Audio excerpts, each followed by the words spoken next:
किसी भी फॉर्मूला से स्टोरी बनाना ये सबसे बड़ा झूठ है। फिर भी न्यू फिल्म मेकर सोचते हैं कि 3 एक्ट स्ट्रक्चर या नॉन लीनियर से स्टोरी लिखेंगे या फिर स्टोरी को इतना कॉम्प्लेक्स कर देंगे ताकि ऑडियंस कंफ्यूज होकर फिल्म देखेगी। लेकिन सच तो यह है कि ऑडियंस को किसी स्ट्रक्चर या फॉर्मूला से फर्क नहीं पड़ता, बल्कि ऑडियंस को फर्क पड़ता है फीलिंग से। अगर तुम्हें यह पता चल गया कि ऑडियंस को कैसे इमर्स करना है, कैसे शो करना है और बैक स्टोरी कहां दिखानी है, तो तुम भी ऑडियंस को घोड़ा बनाकर जैसे चाहो वैसे दौड़ा सकते हो। बट सवाल ये उठता है कि तुम करोगे कैसे, क्योंकि इसके लिए तुम्हें ऑडियंस के इमोशनल ग्राफ को समझना होगा और इसी इमोशनल ग्राफ को उपेंद्र अच्छे से समझकर उसी के हिसाब से स्टोरी डिजाइन करते हैं। तो आज की वीडियो में उपेंद्र के 3 फिल्मों की मदद से उनके राइटिंग का ब्रेकडाउन करते हुए मैं तुम्हें स्टोरी बनाना सिखाऊंगा। सो हाय, मेरा नाम है विक्रम। मैं भी तुम्हारी तरह एक न्यू फिल्म मेकर हूँ, पर मेरा यूएसपी है डिटेल में एनालाइज करना। तो मेरे पास कई ऐसे फिल्मों के एग्जांपल हैं जिनके कॉन्सेप्ट अच्छे थे और ऑडियंस को समझे भी नहीं उनकी स्टोरी लिखी गई थी, जिसके कारण ऑडियंस को कुछ खास पसंद नहीं आए। और वो फिल्म है कल्कि, राजा साहब और सलार। इन तीनों फिल्मों के अंदर उपेंद्र के राइटिंग का फर्स्ट रूल ही मिसिंग है, इसलिए ज्यादातर ऑडियंस इन फिल्मों से कनेक्ट ही नहीं हो पाई। और एक सीक्रेट बात बताऊं, दूसरे और तीसरे रूल के ना होने की वजह से इन तीनों फिल्मों का फर्स्ट हाफ बेकार लगा। लेकिन पहले बात कर लेते हैं फर्स्ट रूल के बारे में, रूल ऑफ आउटसाइडर। तो किसी भी फिल्म को ऑडियंस जब देखना शुरू करती है तो वो फिल्म के लिए आउटसाइडर ही रहती है। उसे फिल्म के बारे में कुछ नहीं पता रहता है कि फिल्म में क्या क्या दिखाया जाने वाला है या फिल्म में क्या क्या होगा। और इसी आउटसाइडर वाले रूल के बारे में उपेंद्र अच्छी तरह से जानते थे कि फिल्म के स्टार्टिंग तक ऑडियंस आउटसाइडर ही रहती है। इसीलिए वो फिल्म के स्टार्टिंग में एक नया स्टोरी क्रिएट करते हैं जो मेन स्टोरी से अलग होता है। और वो न्यू स्टोरी हमेशा फ्यूचर का ही होता है, जहाँ सारा इवेंट हो चुका रहेगा। फिर उसी फ्यूचर के न्यू स्टोरी में एक ऐसा कैरेक्टर ऐड करते हैं जो खुद मेन स्टोरी के पर्सपेक्टिव से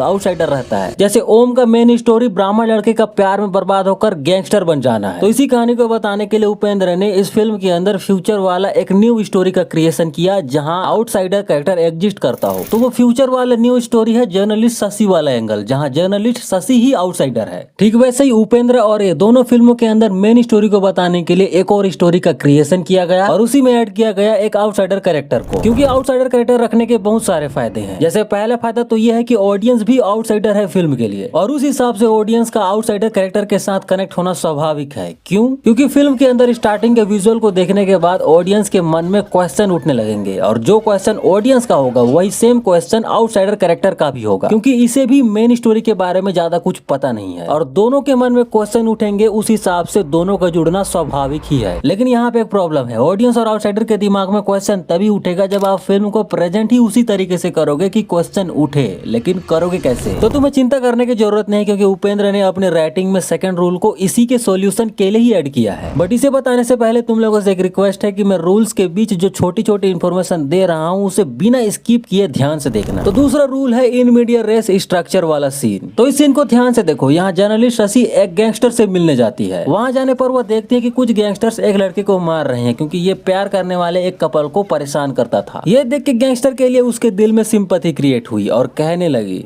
आप बाहर से इतने कठोर दिखते हैं, लेकिन आपके दिल में प्यार के लिए भी जगह है। बस यही चीज है स्टोरी शिफ्ट। इसके बाद ही इन मीडिया रेस स्ट्रक्चर सीन शुरू हो जाता है। मतलब यहाँ से पहले न्यू स्टोरी चल रही थी जहाँ आउटसाइडर एग्जिस्ट करती थी, लेकिन इसी के बाद आउटसाइडर के द्वारा ही न्यू स्टोरी से मेन स्टोरी में शिफ्ट होकर इन मीडिया रेस स्ट्रक्चर से सीन शुरू हो गया। और इसी इन मीडिया रेस के स्ट्रक्चर के सीन से ऑडियंस और आउटसाइडर के दिमाग में क्वेश्चन उठने लगे, क्योंकि इन मीडिया रेस स्ट्रक्चर का मतलब होता है बीच से शुरू करके आगे बढ़ाना। और जब सीन को बीच से शुरू कर आगे बढ़ाया जाता है तो ऑटोमेटिकली क्वेश्चन उठने लगता है। लेकिन यहाँ पर अगेन एक प्रॉब्लम है, सिर्फ इन मीडिया रेस के स्ट्रक्चर के सीन से क्वेश्चन नहीं उठता, बल्कि क्वेश्चन उठता है उपेंद्र के राइटिंग के तीसरे रूल से, और वो है डायलॉग बेस्ड बैक स्टोरी। मतलब जब तुम सीन को बीच से शुरू कर आगे बढ़ाते हो तो पीछे की इन्फॉर्मेशन को बैक स्टोरी के तौर पे बताना ही पड़ता है, और अगर ना बताओ तो तुम्हारी मूवी इनकम्प्लीट होगी और ऑडियंस के मन में क्वेश्चन उठे। इसके लिए मेन स्टोरी को जब तुम शुरू करो तो इन मीडिया रेस के स्ट्रक्चर वाले सीन में बैक स्टोरी बताओ डायलॉग के माध्यम से। इससे ही ऑडियंस के दिमाग में क्वेश्चन उठने लगेगा और इमेज भी क्रिएट होगा। जैसे ये है मूवी का फ्यूचर वाला न्यू स्टोरी। यहाँ आउटसाइडर शशि है जो गैंगस्टर का इंटरव्यू लेती है। यहाँ तक ऑडियंस को पता ही नहीं है कि मूवी में क्या होने वाला है, लेकिन शशि का बुक बांटने वाला एलिमेंट स्टोरी का एक अलग टेक्निक है जिसे फ्रेम नैरेटिव कहते हैं, और ये टेक्निक तीनों फिल्मों के अंदर है। तुम चाहो तो इसका यूज कर सकते हो या ना भी करो तो भी चलेगा। बस तुम्हें ये 3 चीजें करनी है। पहला, मेन स्टोरी को बताने के लिए फ्यूचर का एक न्यू स्टोरी का क्रिएशन जहाँ आउटसाइडर कैरेक्टर का होना। दूसरा,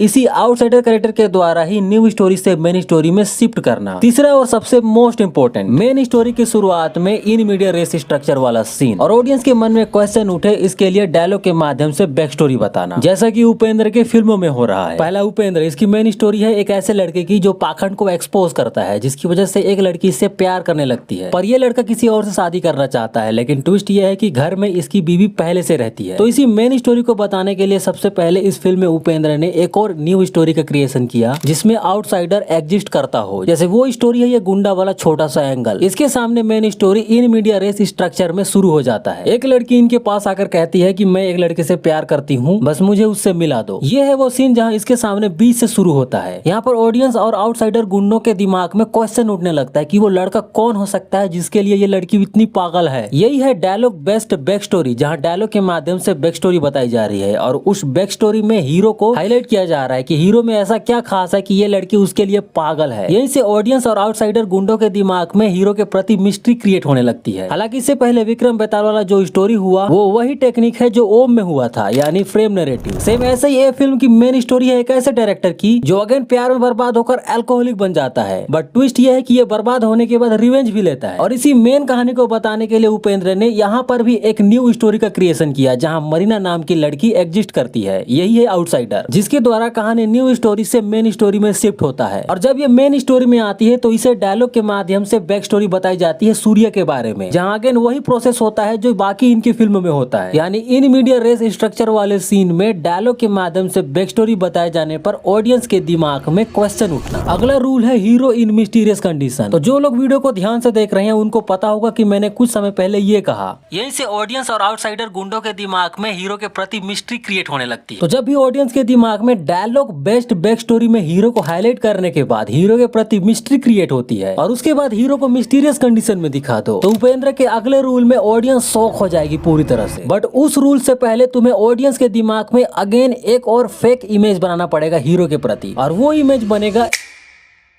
तो मेन स्टोरी के फर्स्ट सीन को बीच से शुरू कर तुमने ऑडियंस के दिमाग में ये क्वेश्चन पैदा कर दिया है कि हीरो ऐसा है वैसा है, और जब ऑडियंस हीरो के बारे में सोचने लगेगी तो हीरो के अराउंड मिस्ट्री क्रिएट होगी। फिर जब तुम हीरो को मिस्टीरियस कंडीशन में दिखा दोगे तो ऑडियंस सोचेगी कि हम जो सोच रहे थे वैसा ही हीरो निकला। मतलब ऑडियंस को जब डायलॉग के माध्यम से हीरो के बारे में बताया जाता है कि हीरो ऐसा है वैसा है, लड़की ने कुछ नहीं किया, उस लड़की के पीछे एक गुंडा पड़ा है ना, वही ये सब कर रहा है, तो हीरो के प्रति फेक इमेज बनने लगती है। और जब तुम हीरो को मिस्टीरियस कंडीशन में दिखा देते हो तो ऑडियंस के दिमाग में जो फेक इमेज बनना स्टार्ट हो रहा था वो इस सिचुएशन में आने के बाद पूर्ण रूप से बन जाता है इमेज कि हाँ ये ऐसा ही है। और फेक इमेज बनने में ये मदद करता है मिस्टीरियस कंडीशन का लंबा होना। मतलब ज्यादा समय तक हीरो को तुम दारू पीते हुए और लड़की के पीछे पागल होते हुए दिखाते हो, या फिर ज्यादा समय तक लड़की और उसके परिवार वालों को टॉर्चर कराते हुए दिखाते हो, तो ऑडियंस के दिमाग में ये फेक इमेज बन जाएगा कि हीरो ऐसा ही है। और इसी के बाद ऑडियंस को तुम शॉक कर सकते हो उपेंद्र के नेक्स्ट रूल से, वो है ऑपोजिट बैक स्टोरी। मतलब यहाँ पर ऑडियंस तभी शॉक होगी जब आप ऑडियंस को मिस्टीरियस कंडीशन से ऑपोजिट दिखाओ, क्योंकि ऑडियंस पूरी तरह से मान चुकी है कि हीरो वैसा ही है जैसा मिस्टीरियस कंडीशन में दिखाया गया। और जब तुम बैक स्टोरी में मिस्टीरियस कंडीशन के ऑपोजिट दिखाते हो तो ऑडियंस शॉक हो जाएगी कि हीरो क्या ऐसा भी था। सेम ऐसा ही हो रहा है इनके फिल्मों में, जहाँ बैक स्टोरी में वो दिखाया जा रहा है जो मिस्टीरियस कंडीशन के ऑपोजिट है। लेकिन आपको एक बात का ध्यान देना है, आपको बैक स्टोरी तभी दिखाना है जब आप पूरी तरह से ऑडियंस के दिमाग में इमेज क्रिएट कर लो। और ऑडियंस के दिमाग में फेक इमेज तभी बनेगा जब आप हीरो को मिस्टीरियस कंडीशन में दिखाओगे। और ये मिस्टीरियस कंडीशन भी पावरफुल तभी होगा जब आप डायलॉग के माध्यम से बैक स्टोरी बताओगे, जहां हीरो को हाईलाइट कर उसके बारे में बढ़ा चढ़ाकर बताओगे कि हीरो ऐसा है वैसा है, क्योंकि इसके बाद ही ऑडियंस के दिमाग में फेक इमेज बनने का प्रोसेस शुरू होता है। और ये फेक इमेज बनने का प्रोसेस भी तभी शुरू होगा जब आप हीरो के अराउंड मिस्ट्री क्रिएट करोगे। और ये मिस्ट्री भी तभी क्रिएट होगा जब आप सीन को इन मीडिया रेस के स्ट्रक्चर में दिखाओगे। और ये इन मीडिया रेस स्ट्रक्चर वाला सीन ऑडियंस को फील तभी होगा जब आप एक आउटसाइडर कैरेक्टर ऐड करोगे। मतलब सारा का सारा खेल आउटसाइडर का ही है, क्योंकि इससे ही ऑडियंस क्वेश्चन की वजह से कनेक्ट होती है। बट इसके बाद ऐसा क्या करोगे कि ऑडियंस लास्ट तक मूवी देखे, क्योंकि यहीं पे न्यू फिल्म मेकर गलती करते हैं। वो बैक स्टोरी के बाद ऑडियंस कंफ्यूज ना हो इसके लिए सारा इन्फॉर्मेशन रिवील कर देते हैं। यही होती है उनकी सबसे बड़ी गलती, क्योंकि बैक स्टोरी एक ऐसी चीज है जहां आने के बाद ऑडियंस को आप जैसे चाहो वैसे मैनिपुलेट कर सकते हो। बट ऑडियंस के साथ जैसे भी खेलो, उपेंद्र के इस नेक्स्ट रूल को कभी मत भूलो। हो, बिकॉज राजा मौली हो या लोकेश कनगराज, वो भी इसी रूल का यूज करते हैं, वो है रूल ऑफ पिक। तो ऐसे राजा मौली और लोकेश कनगराज की फिल्मों में तुमने नोटिस किया होगा कि इनकी फिल्में लो से पिक, पिक से लो इनके साथ खेलती हैं। और सेम यही रूल उपेंद्र के तीनों फिल्मों में देखने को मिलता है, लेकिन अलग ढंग से। वो कहानी को एक बार पीक में ले जाने से पहले 3 बार लो में गिराते हैं, मतलब 3 बार झटका देते हैं। जैसे ओम के अंदर हीरोइन हीरो को हथियार पकड़वा के गुंडों को मारने कहती है, फिर पुलिस को पकड़वा के वहां से भाग जाती है, तो पहला झटका ऑडियंस को यहीं पे लगता है। दूसरा झटका तब लगता है जब हीरो और ऑडियंस को पता चलता है कि हीरोइन ने ऐसा क्यों किया था। लेकिन तीसरा और सबसे बड़ा झटका हीरो को तब लगता है जब हीरोइन हीरो के पास सरेंडर करने आती है, तो हीरो को भी लगता है कि ये सच में सरेंडर कर रही है, लेकिन ये उसे मारने आई थी। मतलब तीसरा झटका तब लगता है जब कैरेक्टर विश्वास दिला के भरोसा तोड़ने आते हैं। और सेम यही चीज इनके बाकी फिल्मों में भी होता है, जहाँ हीरो का मिस्टीरियसनेस या फिर गुस्सा पीक पर जाने से पहले इतना लो में गिरता है कि वो बार बार हीरोइन के पास प्यार की भीख मांगने जाता है। और जब ऑडियंस लो से पीक की ओर जाती है तो हीरो के साथ कनेक्शन फील करती है। उन्हें लगता है कि हीरो जो गलत काम कर रहा है, जो लड़कियों को टॉर्चर कर रहा है, वो सही ही है, उसे ऐसा ही करना चाहिए था क्योंकि लड़कियों ने इसे धोखा दिया है। ये होता है ऑडियंस का एक्सपेक्टेशन। लेकिन उपेंद्र ऑडियंस के एक्सपेक्टेशन को ब्रेक करके कुछ ऐसा करते हैं जिससे ऑडियंस अगेन शॉक हो जाती है। जैसे तीनों फिल्मों के अंदर ऑडियंस एक्सपेक्ट कर रही थी कि हीरो जो कर रहा है वो सही ही कर रहा है, वो लड़कियों को टॉर्चर कर रहा है, वो 3-3 लड़कियों को अलग अलग चला रहा है, वो हीरोइन को कह रहा है कि तू मेरा कुछ नहीं उखाड़ पाएगी, तू मेरे बाल के समान है। तो ये सब ऑडियंस को सही लगता है क्योंकि ऑडियंस इतना ही एक्सपेक्ट कर रही थी। लेकिन ऑडियंस शॉक तब हो जाती है जब उपेंद्र इनके एक्सपेक्टेशन को तोड़कर कुछ नया दिखाते हैं। जैसे ओम के अंदर गुस्सा बढ़ने की वजह से गीता का रेप कर देना, ये एक ऐसा मूवमेंट था जहां ऑडियंस का एक्सपेक्टेशन ब्रेक हुआ। तुम पर जो गुस्सा है ना, वो आज उस पे उतार दिया मैंने, क्योंकि ऑडियंस ने ये चीज होगा ऐसा एक्सपेक्ट नहीं किया था। ठीक है, ऐसे ही बाकी दोनों फिल्मों के अंदर यही होता है, जहाँ उपेंद्र ऑडियंस के एक्सपेक्टेशन को ब्रेक करते हैं, हीरोइन को एक घर में बंद करके आग लगा के या फिर तीनों लड़की को एक साथ रख के। और इन सभी सिचुएशन में जिसके ऊपर उपेंद्र फोकस करते हैं उसके प्रति ऑडियंस के दिमाग में एक फेक इमेज बन जाता है, जिसके बाद फेक इमेज को ब्रेक करने के लिए उस इंसान को एकदम सीधा दिखाते हैं जो कुछ समय पहले टॉर्चर कर रहा था, या तो हीरोइन को या फिर हीरो को। तो इस वीडियो में इतना ही। अगर तुम्हें रूल्स फॉलो करके स्टोरी लिखना है तो वीडियो को दोबारा से देखो। साथ ही उपेंद्र की 3 फिल्मों को देखना मत भूलना, और देखने के बाद आगे दोबारा से कमेंट करना कि तुमने देखा या नहीं। फिर मुझे ये भी बताना कि मैंने इस वीडियो में क्या मिस की है।